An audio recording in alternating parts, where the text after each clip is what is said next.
হাদিসের মধ্যে আছে হাসরের ময়দানে আল্লাহ তাআলা বহু বান্দাকে এই রিয়া মানে লোক দেখানো আমলের কারণে বলবে, ইযহাবু ইলাল্লাযীনা কুনতুম তুরাউনা ফিদ দুনিয়া, দুনিয়াতে যাদেরকে দেখাবার জন্য করেছিলে এখন তারা হাসরের মাঠে আছে। হ্যাঁ, তুমি তাদের কাছে যাও, ফানদুরু হাল ইনদাকুম জাযাউন, গিয়ে দেখো তাদের কাছ থেকে কোনো বিনিময় পাও কিনা। তুমি যাদেরকে দেখাইবার জন্য করছিলা তারা আছে এখন হাসরের মাঠে, যাও ওদের কাছে গিয়ে তোমার কর্মের বিনিময় যাদেরকে দেখাইবার জন্য করছিলা ওদের থেকে নাও, আমার থেকে নিবা কেন? আমার জন্য তো করো নাই। বুঝছেন নি ফেসটা আমনে? তা আল্লাহ তাআলা যদি প্রত্যাখ্যান করে তো কে বিনিময় দিবে? কঠিন ব্যাপার এটা। কোরআন শরীফে আছে স্পষ্ট, আল্লাহ তাআলা বলছেন, ওয়ালা ইউশরিক বিইবাদাতি রাব্বিহি আহাদা, আমি আল্লাহর কোন ইবাদতের মধ্যে সামান্যতম কাউকে অংশীদার বানানো যাবে না, বানানো যাবে। একটা মাহফিল করমু এরুম বক্তা আনমু দরকার হলে হেলিকপ্টার দিয়া দেখাইয়া সারুন, যদি বাপের বেড়া হইয়া থাকে।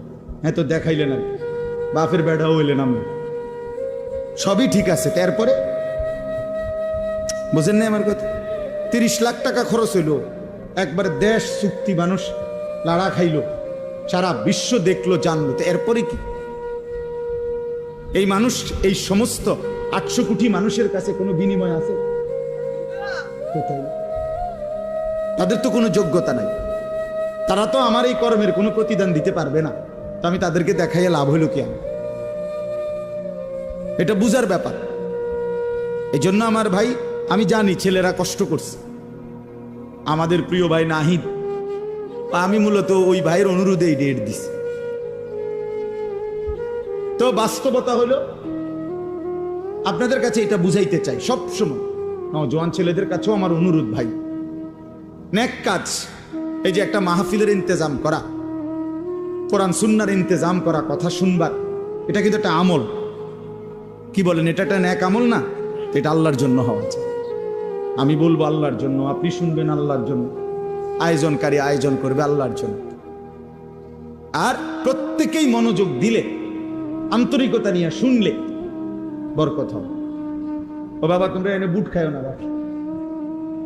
ব্যাট খাইও না বেকুবের মতো, হাইসো না, হাইসো না, বন্ধ করো বাবা, পরে খাইও, পকেটে নাও এটা। তাহলে এই জন্য বললাম, হ্যাঁ আমার এটা কষ্ট করি আমি, আমার শ্রোতা যতক্ষণ, আমি শুধু আমারটা আমি বলে গেলাম, আমার সময় পার করা 1 ঘন্টা, এরপরে আপনার কি হইলো না হলো এটা আমার জানার বিষয় না। না, এটা কোনো কথা, এটা কোনো কথা।